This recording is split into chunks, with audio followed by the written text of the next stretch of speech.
Hello, everyone, and welcome for this ninth episode in this series.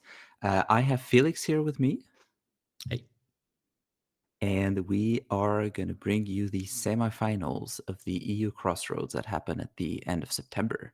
This is a matchup between Archimago and Druid. Archimago, a deck that we have seen plenty of in this series. Druid, we've seen it a couple of times, but weirdly, I don't think we've seen this exact matchup so far. So let's dive into the deck and see what it's going to be all about. First, we have the Archimago deck played by Felix. Hello. actually by me. Hello. Yeah, what to say about the deck? It is basically a copy of your deck, the Profound Archimago Pro Play, I would say. So, there's not too. I think you guys have seen that deck before. It's the full control Archimago list with basically no special include. Here we have the Chains of Prometheus, which is kind of your signature card, which works very great in that deck. Besides that, it is just a bunch of removal, card draw, and healing, and a few finishers. So I Yeah, think we've seen it a lot in action so far. And then if you flip to your opponent, that was Andreas on what we usually call Steam Druid, Water Fire Druid, which surprisingly is also a deck that you know very well. it's true. It's the deck that I'm supposed to know even better, I guess. Yeah, but also like a pretty standard list. I think he's having like mixed list from Deuce, Gen Con winning list, and a few like includes that are a little bit more unusual. For example, the Green Knight, or not playing the full free copies of Thor's Hammer Trinket. But besides that, very basic. Maybe Claymore of Harpies, a little unusual. But also, sure, why not include it in deck? It's probably not too Yeah, bad. Yeah, let's sure. let's dive into the game. Let's see how this one unfolds. I mean, Druid was very popular at the event. I think that was the most played avatar, and we've seen plenty of Archimago on this channel so far. How do you feel about a matchup? Is that one that you saw during your initial 7 rounds? Generally, are you happy when you see a Druid in the semifinals facing against you? Yeah, like I think I played the match in a total of like 3 times during the weekend, and I mean that was the matchup that I was expecting the most to face, and actually also happened. So for the matchup itself, I think it comes really down to like how experienced is your druid opponent, and how good is he in drawing his unique interactions, basically. So we tested the matchup itself a couple of times. And if everything is going like according to plan, I think the Archimago is slightly advantaged, but it really comes down to like how good is your druid opponent. And if the druid opponent has a specific list that is more tuned towards the Archimago matchup than maybe the mirror or other creature based deck, then it gets a little tricky. And you might be even a little bit in a disadvantage. But yeah, I would say overall slight advantage for the Archimago. In certain cases, slight advantage for Druid. So And anything can happen. we get to see a glimpse of your hand here. Mhm. I think we see three two drops: a Yeah, Leprechaun, a Blink, and a Power Flight. Are you happy with yeah. this hand in the matchup? Is It's that basically all I can ask for, and even starting off of the Glastonbury. So um, yeah, it's the as good as it gets, I would say. I'm usually like the Kettle Top Leprechaun is one of my top cards to have in my opening hand, just to give me that card acceleration. yeah? And we see Andreas on the Steam Druid matching you with a tri-side of his own, making sure the thresholds are going to be present for the early game. You you know Which is you only know fair. I Steam. had it as well. Yeah, exactly. And you know Steam Druid really well. What do you want to see in your opening hand if you're Andreas here? Playing against Archimago, usually what is a great card is the Warhorse, just the ability to play creature that puts on a little bit of pressure. It is able to go into the hollows, and it can actually carry your avatar forward, which is um, always a big issue for Archimago. If the opponent comes close to you and your creator eyes gets a little tricky to cast, a little awkward. Also just the Druid itself being able to attack with like maybe a Ring of Morrigan and double trinket that can put on a lot of pressure. Yeah, Besides and that, I would say like all the good unique cards that are very threatening for the Archimago. Also pretty great. I'd say we see turn two, we see a Gnome Hollows, as you just mentioned, on the second row. Obviously, very impactful in this matchup, right? Is going to prevent some early aggression in the form of Poweries, Koliki, Luckbook Cat. Like all of these are going to have to work around the Gnome Hollows. We actually see it's a signed copy by Matthias Frisk, who was at the event. Great artist. He was at Sorcery Fest as well. And your turn two is a Leprechaun and nothing on the side of Druid. We see a Geyser being cycled for the card We draw. did, which was interesting because Geyser is an include in a deck that is specifically for that matchup most of the time to get rid of opponent's Root Spider, and him just using the card basically to draw another card and giving me the opportunity to, if I have a Root Spider, to cast it a little bit more safe. Gave me like a little bit of good feeling, I would say, because if I get a Root Spider here, it is pretty likely that I'm be able to cast her and lock him out a little bit. Very And aggressive early on. we see Andreas's hand thanks to your lookout. That's two copies of Lugbog Cat, which, as we just mentioned, are a bit blocked by the Gnome Hollows for the time being. We see a Yep. Claymore of Harpies, which we touched on during the deck review Mhm. as a surprising include. And we see Poweries. So right now, Yeah, this Gnome Hollows is putting in work. it does. But you will also see me reacting actually to seeing the Claim of Harpies by, is it that turn or is it the next one? I don't even know. Right now, it's probably next turn where I know that if he plays Claim of Harpies, he will just eat my Leprechaun for free. So I'm trying to use it offensively for a little bit just to get in a little bit of damage to gain something out of it. Yeah, and we saw Power of Light being cast. Usually it's mostly for the card draw, but in that case, there's actually utility in that first line of text because it gave Yeah. your Leprechaun airborne until your next turn. So that means the Leprechaun can actually defend against that Tony attack.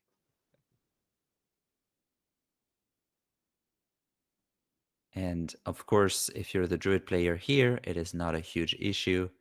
You have a desert to finish the Leprechaun, and you're going to get your Tony back. So not a huge turn of event, as it turns out, but still a nice little interaction that Power of Light allows. We get Tony back on the side of Andreas, and again, we've seen the hand. We know there's two Lugbog Cats, but the thresholds are not there. We have two deserts, we have the Tri-Site. That's only one water threshold so far. That Lugbog Cat can't enter the realm. We know there's a Poweries, but the Poweries couldn't attack the Gnome Hollows. Exactly. Um, And and that's basically so why you see me put down the windmill here to the side because I know if he has just the luck buckets and parries, or I know about the luck buckets in that case, there's not too much that can actually deal a significant amount of damage to me. I think there's like Saracen Raiders in his deck, but it's basically the only card that gets around the numbers here. Um, that's why I like kind of break out of my routine to play my sites nearby my avatar for the Poison Over. and then we see Archimago's bread and butter. We have 4 mana. We have a common sense in hand. We go common sense for another one, and a second Filling common up my sense grave. for another one. And so at the end of that turn, you are left with the same hand that you had when you started, but you have two additional common sense in your graveyard, which is obviously card advantage if you're Archimago because it's going to help you recast something else later. Already showing me what I have to face later in the game, the Bruin. It's letting you know the Bruin is coming. Some spoilers for you. Exactly. Okay, so we know parts of Andrew's hand. He would have drawn, one or two cards since we saw that with the lookout. Um, it's going to be turn four. There isn't really a target for the Claymore of Harpies, and currently we're still missing the second water threshold for a cat. So I'm curious to see what's going to be the play this turn on the Druid side? I would say if a side comes down, it's very likely they're going to go right of the Gnome Hollow, and there we see it. Mhm. It's the Oasis. I think being an aggro deck against Archimago is not only putting pressure through minions and putting pressure on your opponent's life total, it's also putting pressure on your opponent's real estate. So I think the Druid coming up on your side of the board with sites is very important here because he potentially threatens cutting you off. And we could now see a cat on the side of Andreas. It wouldn't be necessarily super mana efficient. We would be using 3 out of the 4 mana. And maybe that's what pushes Andreas to play the Clamor of RPs instead.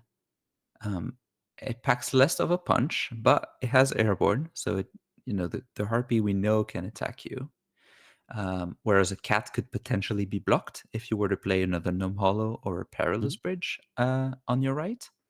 So it might look counterintuitive to play a quote unquote weaker minion, but I think there's actually a good reason for him to do that here. And actually, what is pretty smart from him here, he uses the Claim of Harpy ability to teleport Tawny onto the site oasis where the Claim of Harpy is as well.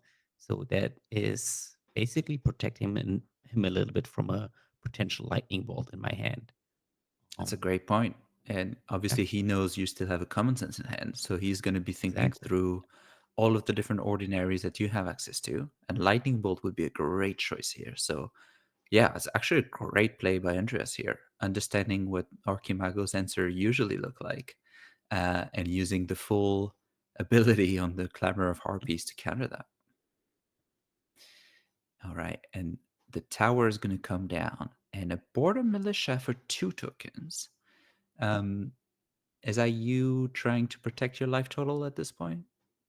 Exactly. So, a little bit of spoiler. I do have a poison over in my hand. You can't see it yet. But what I'm trying to basically achieve is here him playing a couple more minions and trying to commit more minions onto the board, so my poison over gets a little bit more value. And if I just use those order militia tokens to jump block, he doesn't really achieve any sort of damage, which maybe tricks him into playing even more minions to yeah Yeah, that's get a to get into damage. that's a great idea. I mean, generally paying 3 mana for 2 tokens doesn't Mhm. sound like a great idea. So maybe this is something that Andres will look at and be like, "Huh, what's going on here?" Um, Obviously, Tony gets to get rid of one of the two, which opens up the path for the harpies to attack you on the tower. Um, but there's still an extra token lying around, which could be helpful, although it won't defend against this power raise right here. And to be also very honest, I think the Border Militia is one of the weaker cards into the matchup just because of the fact that the Flip Druid will basically mean that all your tokens die as soon as they enter the battlefield nearby to him. And also, he's playing so many creatures that have a ping ability, and plus all those deserts and tawny usually means your token's going to be as soon as they hit the board, they're going to be dead. Yeah, and we So saw this right here, right? Like one token taken down by Tony. Tony comes back. Another token taken down by Vilimp. Um, we are going to see a Poison Nova from you, as you had mentioned, though you did not take a step up to do that. You value the card advantage by drawing a sight more than getting rid of the Vilimp and the I Tony here, do. right? And a reason for that is I do have another poison over in my hand. And if I would have stepped up onto the normal hollow, that would basically mean that I enable all his creatures like Wylims, kobolds, uh, like all those pinging creatures are able to deal direct damage onto me. And me already being on 13, not having any healing yet, that can get a little scary for sure. Yeah, because we're going to see the pressure continuing to pile up here. The Violin and the Tawny left on board are going to come and attack for 3 in the Gnome Hollow. They're both small enough to be able to squeeze in there. And yeah, I guess we are on the side of the druid, potentially grabbing that other site next to your gnome hollow. I don't know at this point if Andreas would have had another site in hand, or if this is a turn where he's going to tap to draw one. And now it's getting a little bit tricky. So even though I'm be able to kind of clear the board immediately, he's putting a lot of pressure with all those charge minions. And here it backfires a little bit for me playing the windmill so far away from me. So my poison over in hand or in the yard won't be able to easily deal with them. Yeah, so raiders coming in with charge, attacking you for 3, and in a position that's a bit harder to defend, right? Because they're not immediately near you. And while Exactly. you do, as you mentioned, have a second Nova in hand, or you could recast the first one from your graveyard, um, it would require you to take a step, right? And that's another turn. If you take a step, that's another turn where you're not developing your mana base. And we know how Exactly. important it is for Archimago to get to the 6, 7, 8 mana, right? And as you can see right now, he's also like pressuring me pretty heavily with his side. So if I'm not playing my own sides here, he might be able to lock me in. So that's a real issue here. Yeah, so we see you getting a magic missile. Mhm. I assume that's through a common sense that we might not have seen on camera. Yeah. Obviously, magic missile here could be cast directly in front of you, and that would get rid of Mhm. both the Violin and Tony, or it could go on the Mhm. Raiders. And it sounds like the first one, at least, is going on the Raiders. Exactly.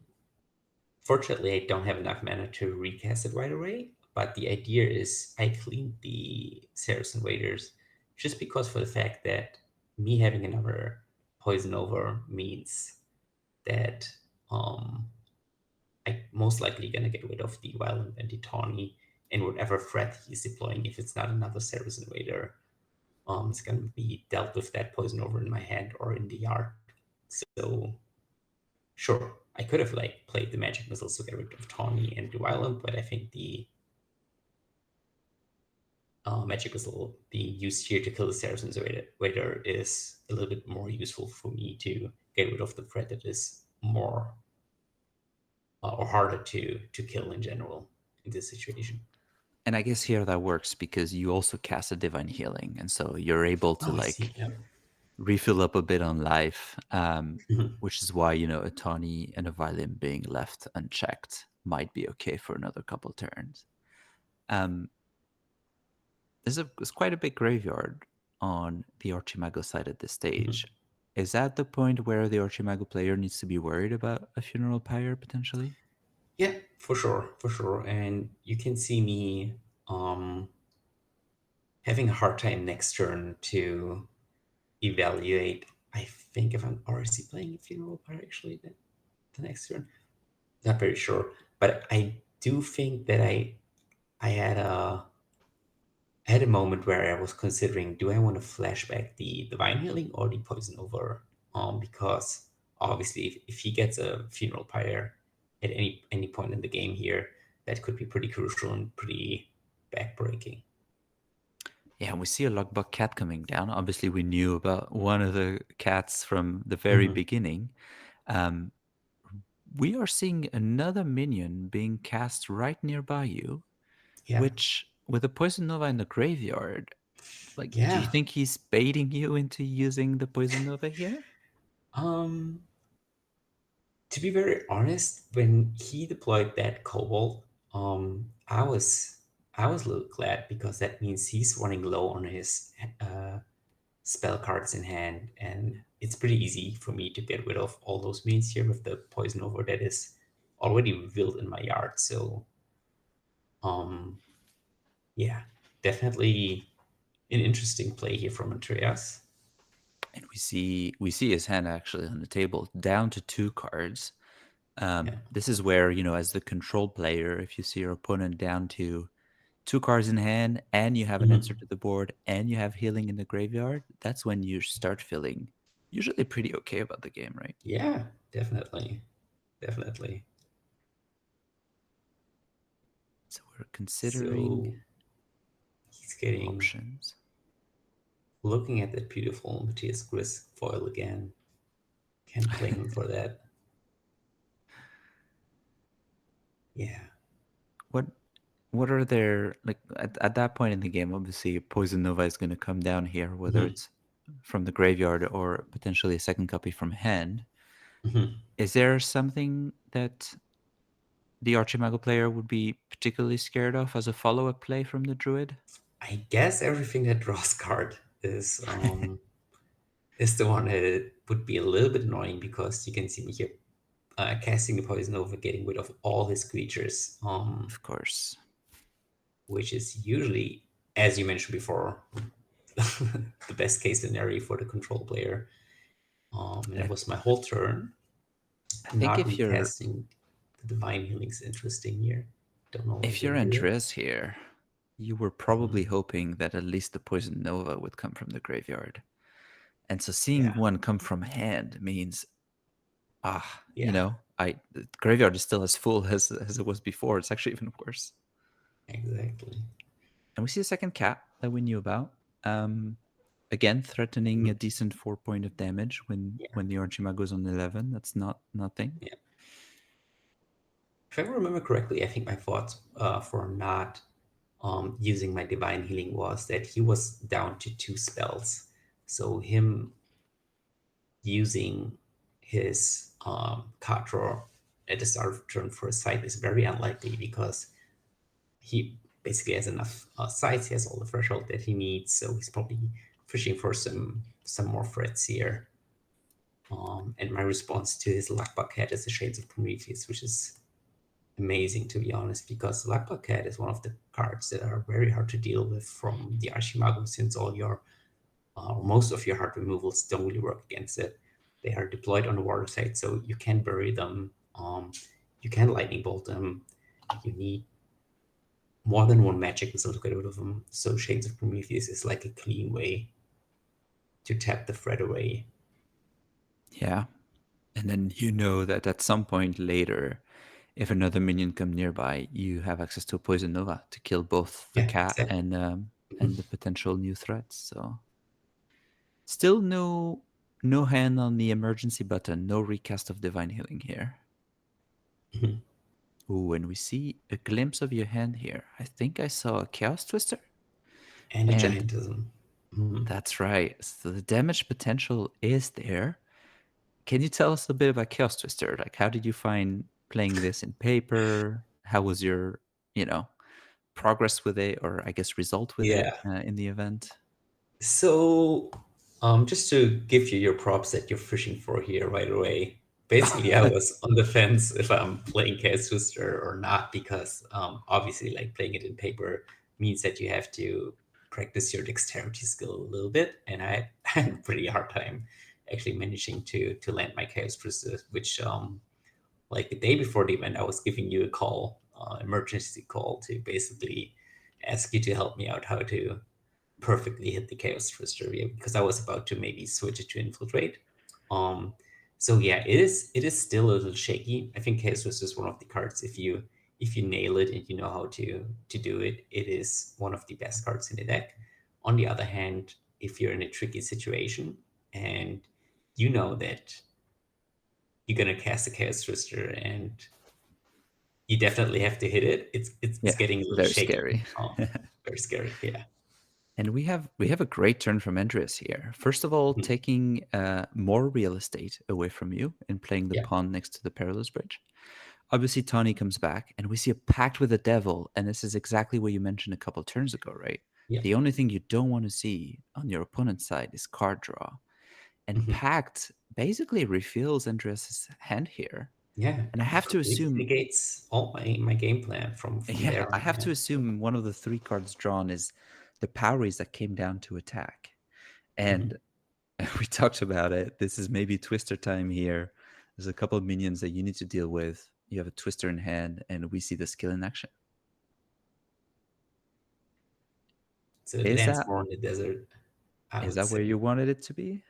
Nah, I think I wanted to hit the Druid. I think it landed on the desert, which was honestly fine again because once again you can see here the power of your Chains of Prometheus card, because that means as soon as I pass my turn on to Andreas and he draws a card, means that he's going to tap the Parways, which Yeah, obviously means that they can't attack, and they have a little text box which says if your Parways don't attack, you have to kill them. So that was my 2-for-1 anyways, yeah. kind of with the Chaos Twister.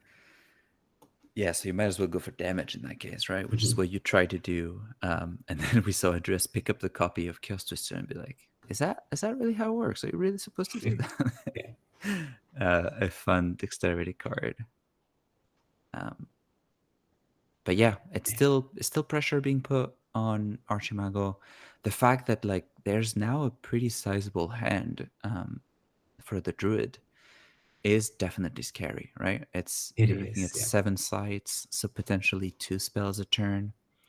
Hmm. Um, we're getting to the late game where your realm is being stretched a little. So, a poison nova isn't as effective as it is in the mid game because now you have a couple corners that he can attack that are obviously away from you. Yeah. Um, but And still him a having so full many charge minions also means that I can't really react to all those damage that is coming. So Chains of Prometheus is obviously still great, but if he just uses minions right away, that chains won't really do anything. yeah. And we saw Blink being cast. Looks like you decide to stay in place, just going Mhm. for the card draw. Um, are you worried about your sights at this stage of the game? Kinda. But I'm more worried to actually stay alive, to be honest, because me being down on 8, him having his like a full hand again with probably a bunch of like charge minions means that I need to find some sort of healing, some sort of control pieces here ASAP. Otherwise, it doesn't really matter if I die with like 7 lands or 8 lands in play. So Right. So you have access to the 8 sites should you want it this turn. You haven't used mhm, your avatar action. Obviously, 8 is the magic number in mhm, Archimago because that's the mana that lets you cast all of your cards, your most mhm. expensive being Crater Rise.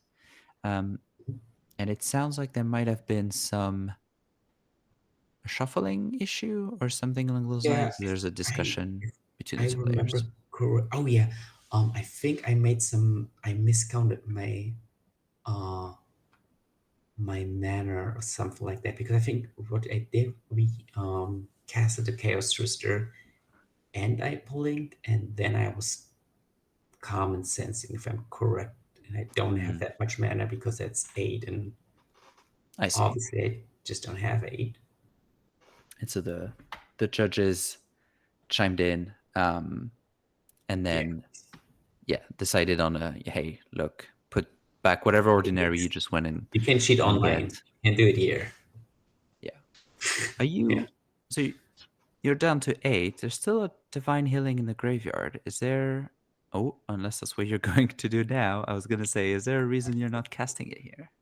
At some point, I'm casting it.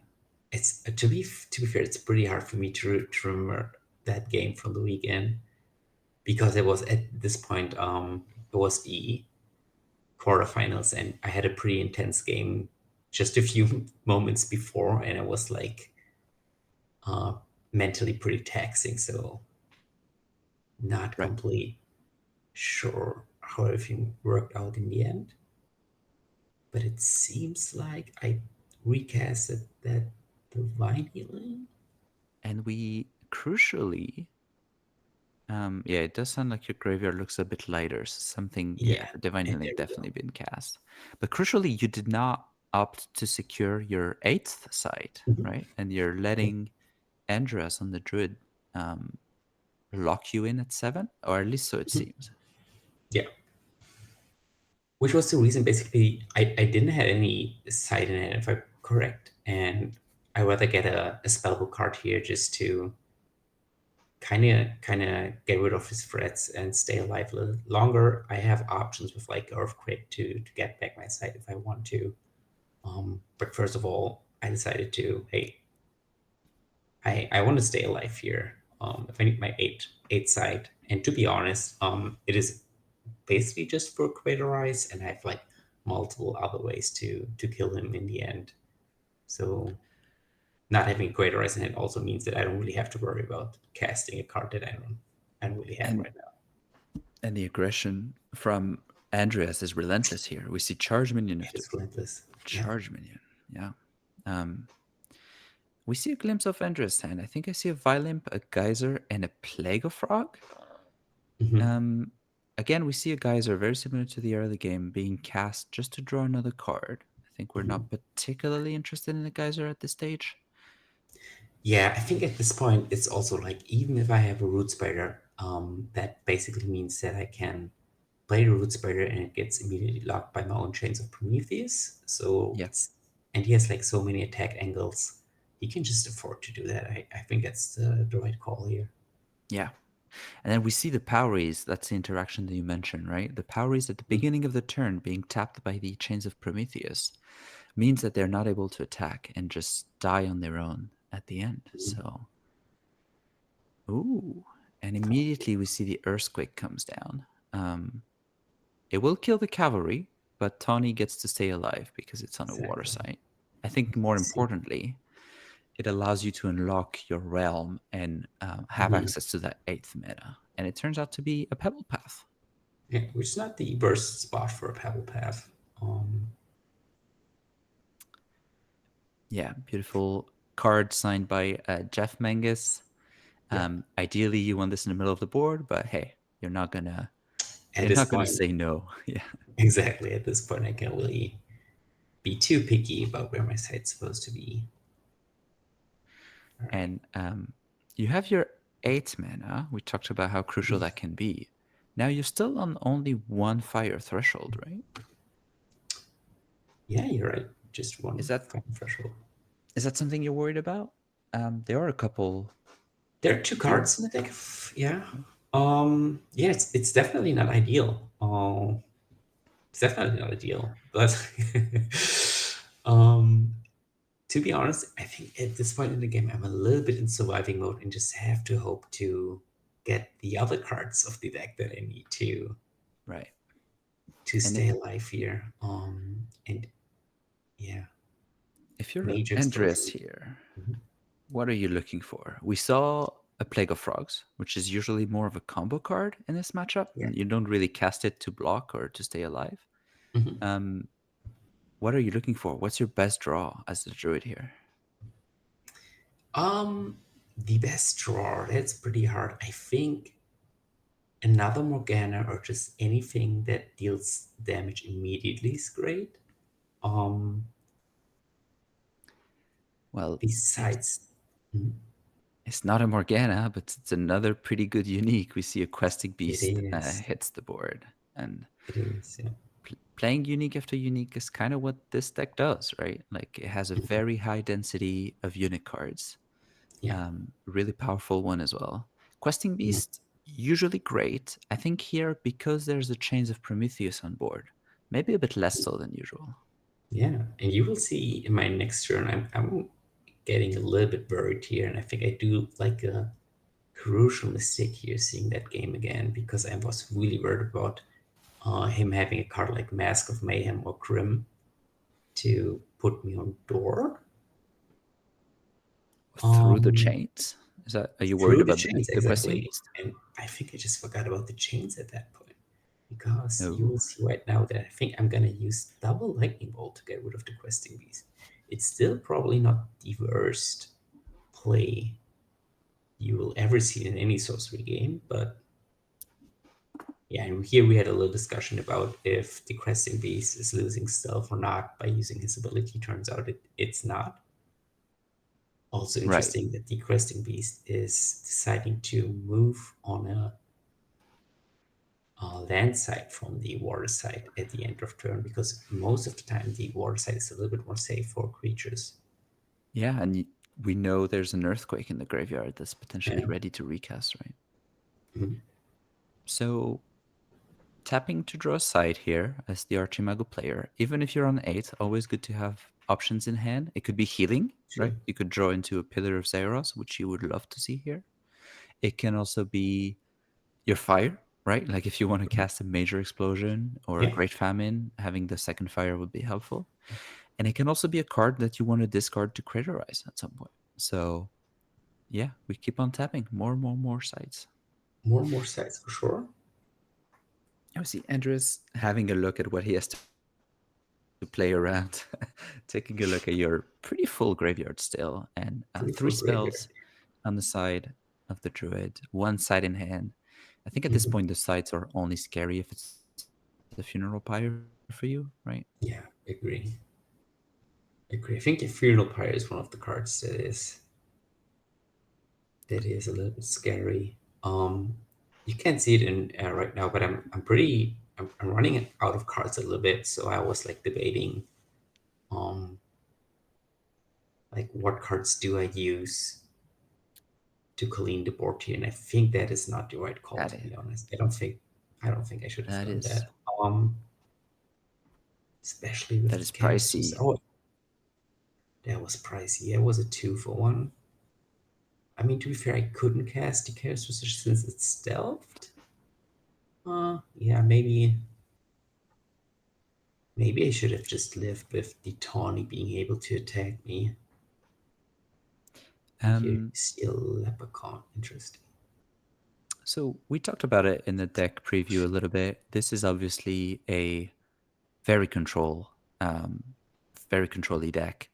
At some point, still, you have to close the game if you're Archimago. When do you Yeah. think you're close at this stage? Like we know there's a Gigantism in hand.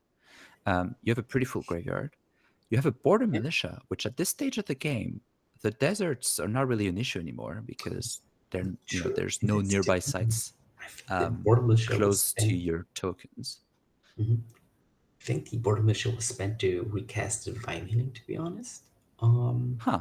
Okay. I thought it was one of the cards that I could see in the graveyard, but maybe I got Not my eyes are 100% deceiving sure, me. to be honest. Right. When we Yeah. see a Disintegrate in Andrew's hand, which is not usually a card that you want to see in this matchup because Archimago doesn't really give you any great minion to banish. And at that point, you might as well cast it on a Leprechaun. I don't hate the move here because it's not going to get any better, right? Yeah, you're absolutely right. To be fair, I think it's also fair in this situation And for I me because think him using his I mana could to be cast wrong it again. stupid.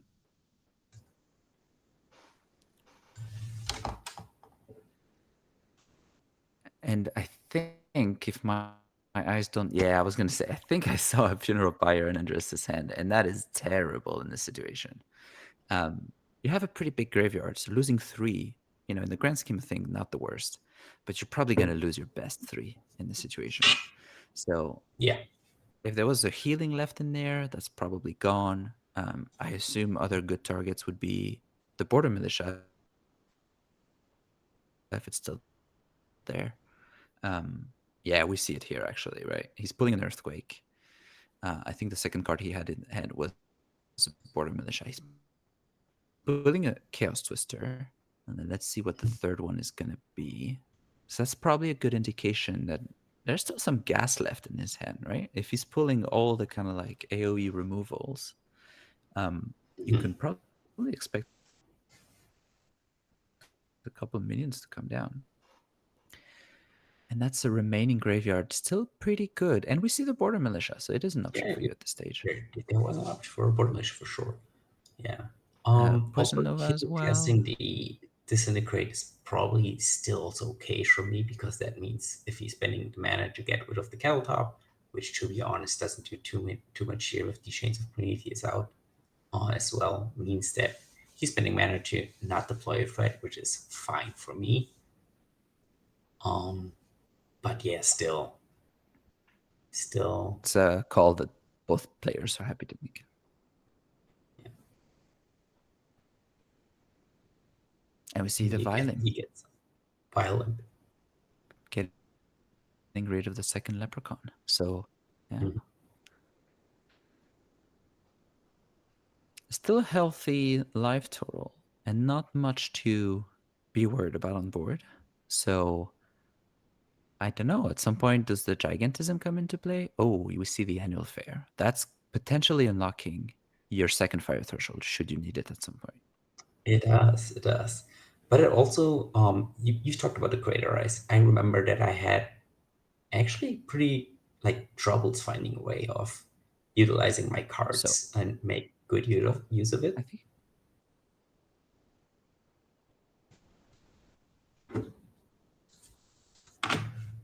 yeah, I wouldn't mind seeing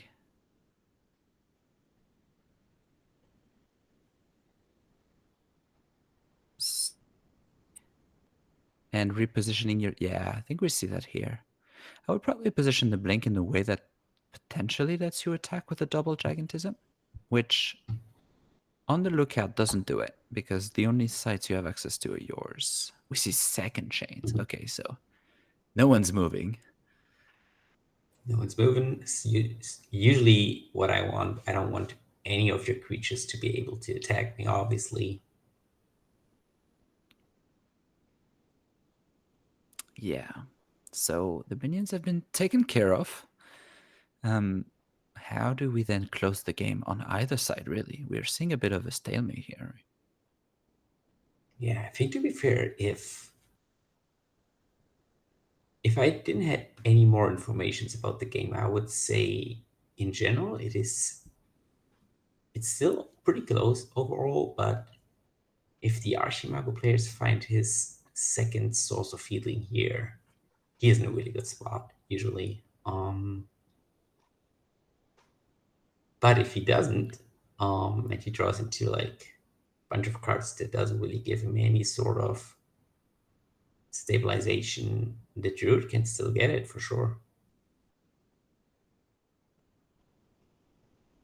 Yeah, we're close to seeing a full board, which is usually pretty rare in this matchup, right? It's rare that the Druid Pretty rare. gets to play that many sites, but.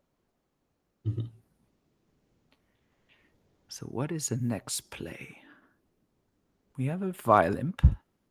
So, maybe starting to lose a bit of gas if we're Andreas here. I think playing a 2-power minion is probably not the ideal turn at this stage.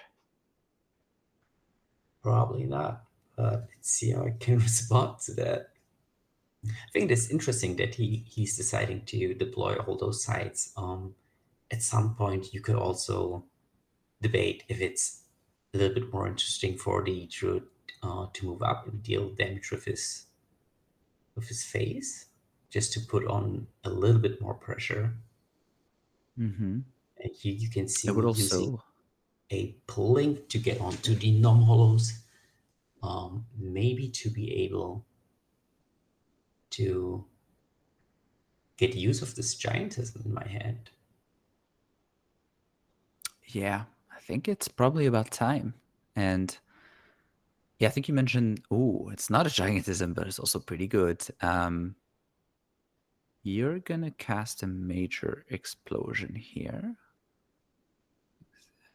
You have 10 sites, so you pay 1 to convert, you pay 2 to blink, and then 1 to convert a fire. So I think that's all your mana. You're all good on that front. Mhm. And then we're seeing the late game Archimago. Now, finally, we're starting to cast big spells. They deal damage, Okay. but they also get rid of Yeah. some minions along the way, which is obviously a Okay. very nice 2-for-1, if you will. Damage to the face plus minion removal. In case you wonder what's happening here, I tapped to draw a site, but immediately grabbed one of my spells. I do remember it was an Angel's Egg. Would have loved to draw on that. Can't do it, obviously, so I asked my opponent to shuffle it back. And you're both on 13 here. Now, 13 is a bit of a magic number for you, right? You have Gigantism in hand same turn. Yeah, for sure. And with your avatar, that's 13. It is. It is. You It's will see. less of a magic number for the Yeah, Druid. it's a very magical number for the next set Gothic because we have 13 new avatars coming. in 5th of December. So very excited for that.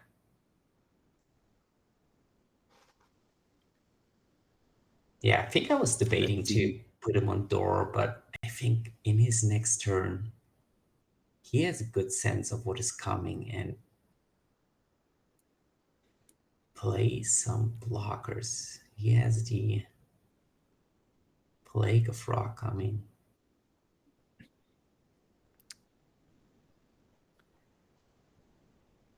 And also me Yeah. being kind of Yeah, empty in it's so funny, hand. right? I mentioned it's usually a combo piece in this matchup, but in that case, it's gonna do some defensive duty. It does, it does. And also, like, even if I would put him on door, that would mean that I would use the rest of my graveyard, and I have like literally no card left in my hand.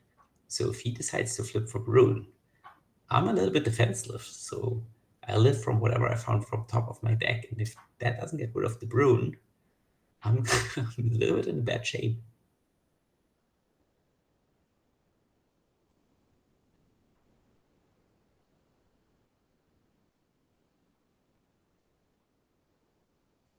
And you can see Game, Andreas but here I don't think deploying all those tokens. And little spoiler alert, he had a slight misunderstanding of the rules. He didn't know about that. He thought he'd be able to use his move and attack ability to come up and do an additional step later that game. In case you wonder why all those tokens are deployed, submerge. yeah, so we're still distributing the 7 frogs here. And we haven't seen any Grandmaster Wizard, right, from the Archimago. And that's why, the hand is looking a bit empty at this stage, which is rare.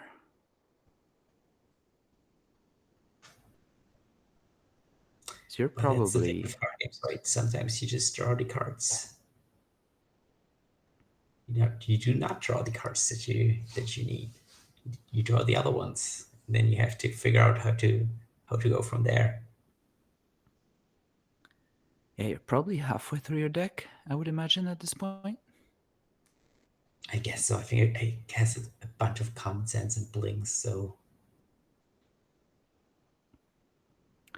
Is let's see. there anything you're worried about, seeing how the frogs are placed? Are you more worried about, a certain combo? Obviously, the desert right in front of you has been left undefended. So, Yeah, to be fair, I thought like seeing the way he's deploying his frogs, I wasn't too scared of anything because I knew that usually like one of the combo pieces would be Boudica or Rule of Fool, and the way he deployed his frogs means that neither of those cards are doing too much. So maybe the Boudica of the two of the three frogs that are able to deal the damage, but we had a little glimpse on my hand as well, and he saw me having root spiders on quite giantism and magic missiles.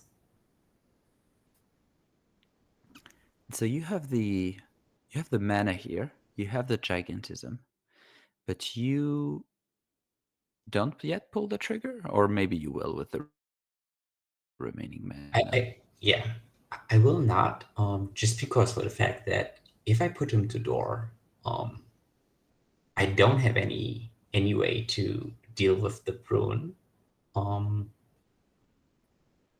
so that means if he plays like something like Boudicar, that would probably mean that he will put me on door as well, or like close to door, and then I really have to fish from whatever I find from the top of my deck, and it is usually a little bit scary. So usually the game plan is, as you know, be a little bit more defensive, a little bit more careful, and go for the kill if you have time for doing it. See me here playing the Root Spider underneath the You Wouldn't Know Where the Chains of Prometheus is. Fortunately, Root Spider in this state of the game is not too amazing. It doesn't really help me like block out his damage, since the frog is also able to attack on the Perilous Bridge.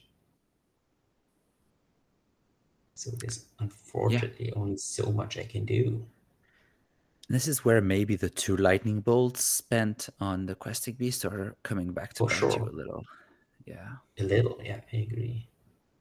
because yeah, double lightning bolt onto the druid, even when flipped, would always kill Bruin, no matter where it lands. And then you could potentially attack with your face. Obviously, the druid is going to play some blockers, etc. Yeah. And so we see Chains of Prometheus tapping a frog. That's an unusual sight. Unusual. That frog is currently the second, and you called it. This is the Boudica. Mm-hmm. Thankfully, the frogs are under and are, as a result, Yeah. not able to attack directly. So you can see here right now he's flooding my what I think is a windmill where the Chains of Prometheus is on top. And I just let him know that if he does that, that will mean that he can go underneath the floodplain, but he can't attack. And if he does so at the end of turn, the windmill's not under flooded, which means the frogs will die. So That's very nice of you to let your opponent know. So I Good. guess maybe they Yeah. come up instead. Yeah, he decided to.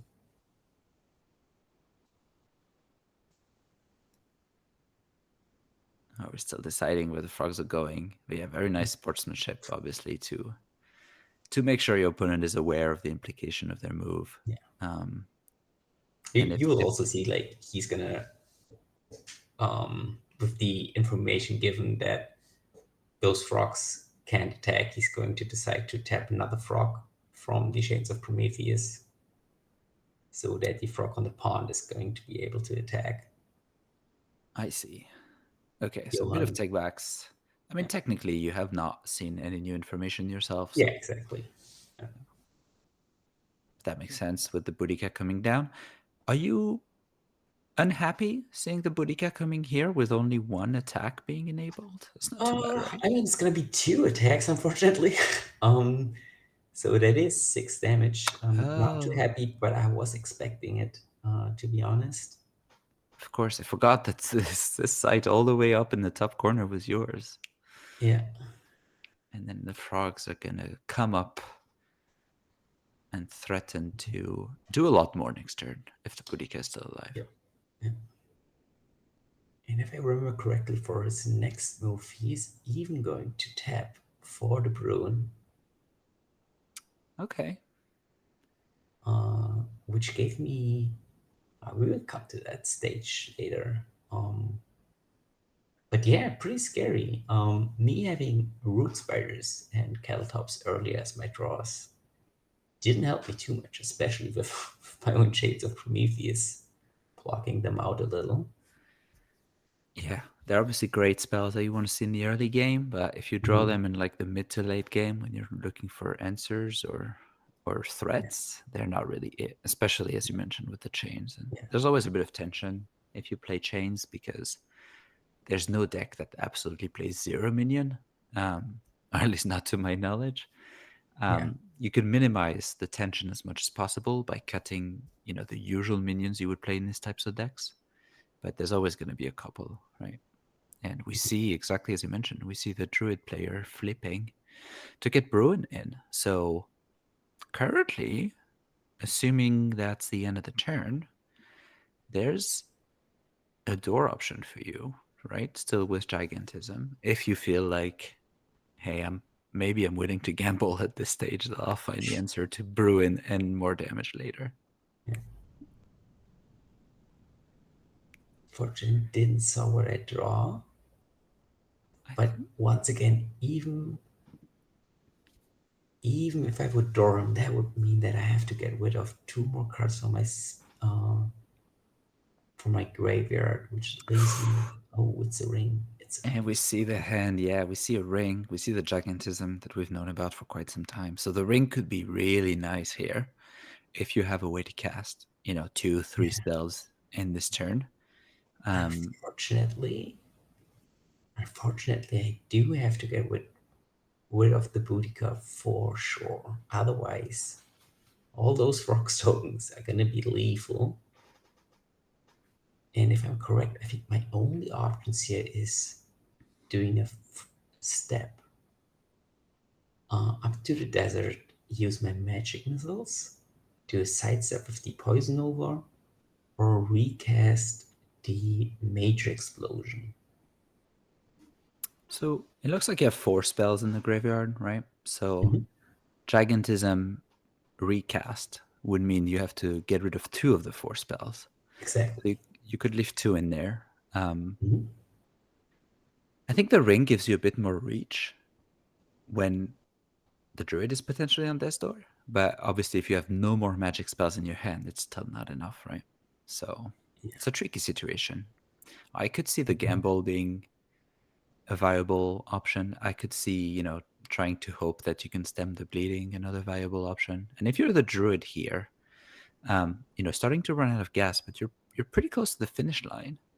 What you would love to see is something like a Corzon ties to like make sure you secure the Yeah. game. That would absolutely close this game right here on the spot. Obviously unique, but he's also drawn quite a bit of cards. We've seen Pact with the Devil. We've seen a game go pretty long, so we've had time to kind of draw a spell every turn after a while and still develop our mana base. So yeah, we Yeah. see 2 spells and 2 sides currently in Andreas's hand. You can reasonably assume that maybe one of the 2 spells is a removal that doesn't really have a target. And we see the ring come down, the one true ring. And And we're you seem considering to, options. yeah. I was like debating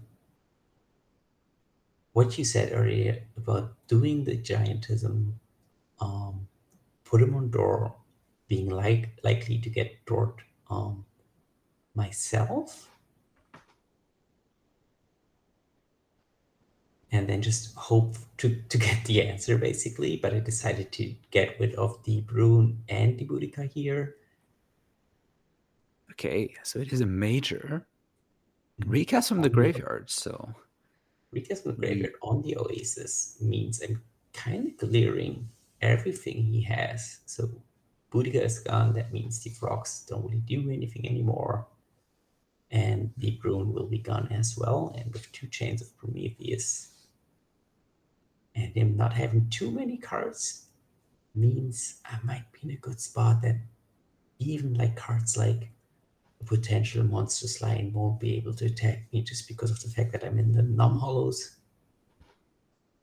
you're gonna take a bit of And damage yourself, right? You I did do, heal I one do, with the ring, but I do get 3 damage to myself down to 5. Unfortunately, there's only so much I can do about that. Unfortunately, and I think what are the scary draws? What do you want to see if you're Andreas here? You want to see Courtesan? We talked about that. We kind of want to see Agravane as well, right? Isn't Agravane door? yeah, sure. Even a ruler won't be too bad, right? Ruler store, Yeah, um, all sorts of Ruler's door charge as well. minions, all sorts of charge minions So are pretty quite a few scary. outs. Um, we're considering leaving the Gnome Hollows, I see. Wild. but Yeah, I think that's the part where you play when you think a little bit too long about your turns. You just get lost in force. And I thought about, okay, rule is probably lethal with yeah, but it would have been lethal anyways. Interesting. Another mistake you done by me. That's definitely not the right call. For sure. yeah, I don't hate it. Gnome Hollows only It's not the protects you worst. from lions specifically, right? I So, guess so. But I mean Line is a card that is played in. and let's see what the follow up is for Andreas here. 5. That's not a number that you want to see as your life total that late in the game. Definitely, definitely nothing you want to see. But that ring. I think if you don't go on door this turn, ring looks pretty good here, right? I agree. So let's see what kind of magic Andreas can pull off. Ooh, and we get a glimpse at the hand. I saw Lugbug Cat. I think I might have seen a Raiders, a Could be wrong on that. We've seen it at Raiders for sure. That is not good. That is one of the charge minions. Yeah, That is he's it. playing in Oh, next to the pebble path, and we're just making sure that he's aware of it. again, very good sportsmanship. Yeah. And we are going to see the extra damage. All right, that's you pointing the pebbled path. Yeah. The minor explosion is going to bring you down to 2. Yeah, Andreas says, hey, He sorry found about the that. solution for it. Yeah. At this stage of the game, the raiders are going to be able to attack, right? They can be summoned on any site that's unoccupied. So, Yeah. and this is door, and that's when it gets really scary. It There's the is flip door. And also, druid. he being on door means that I won't be able to use the giantism anymore.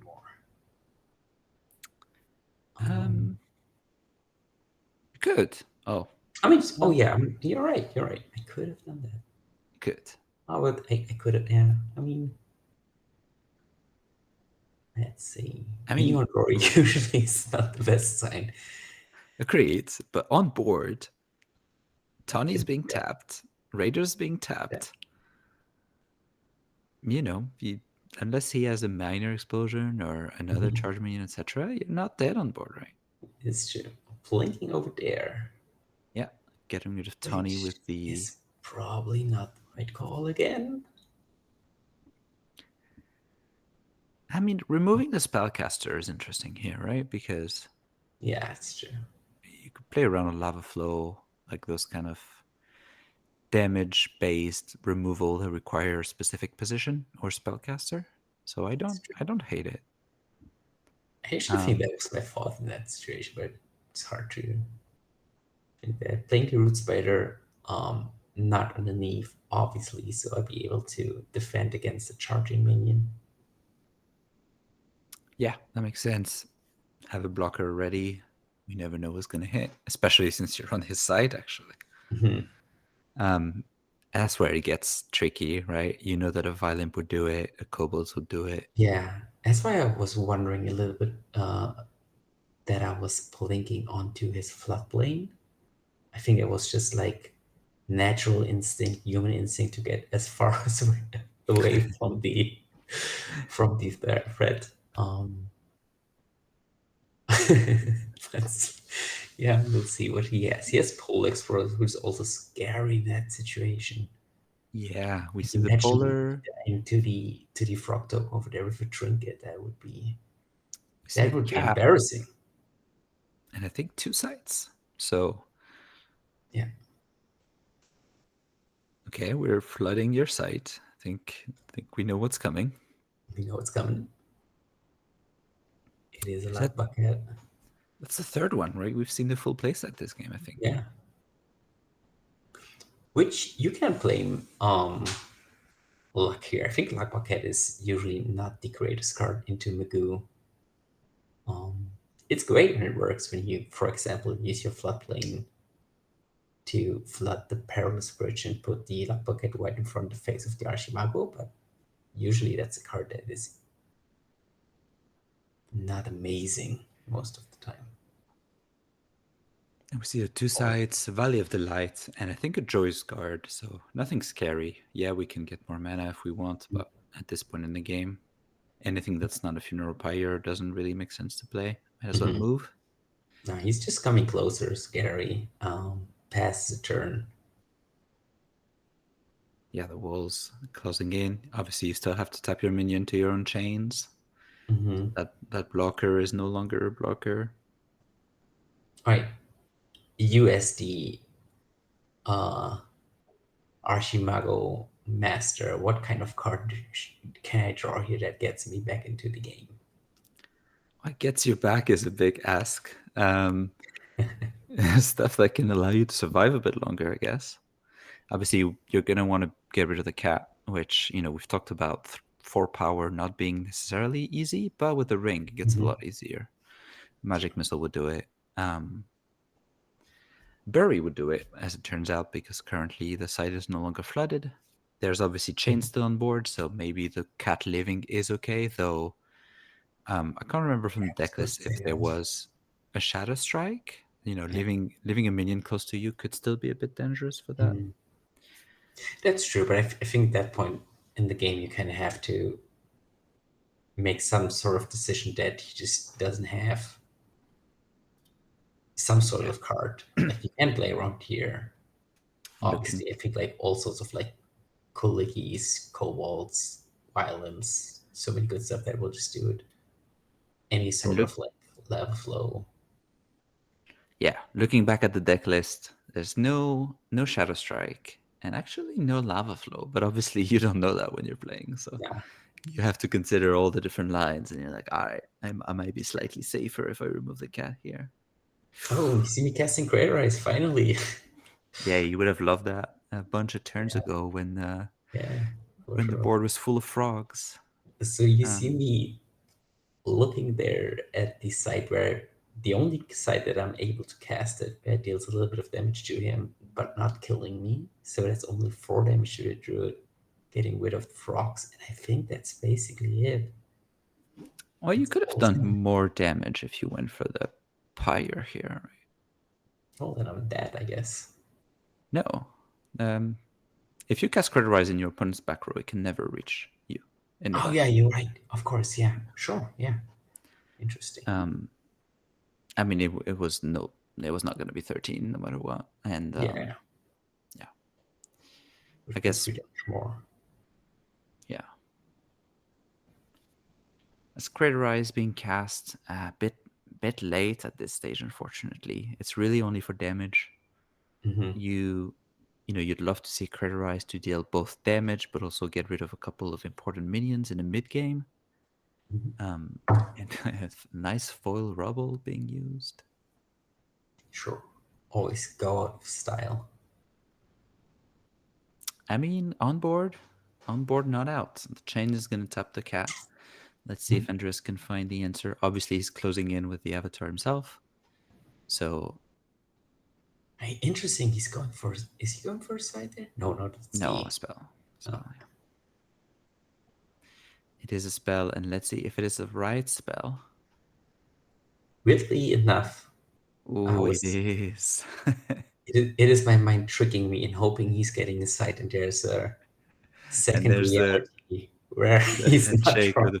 the It's just fist like bump. yeah, fist bump. Oh man, my next card at this spell would be too great either.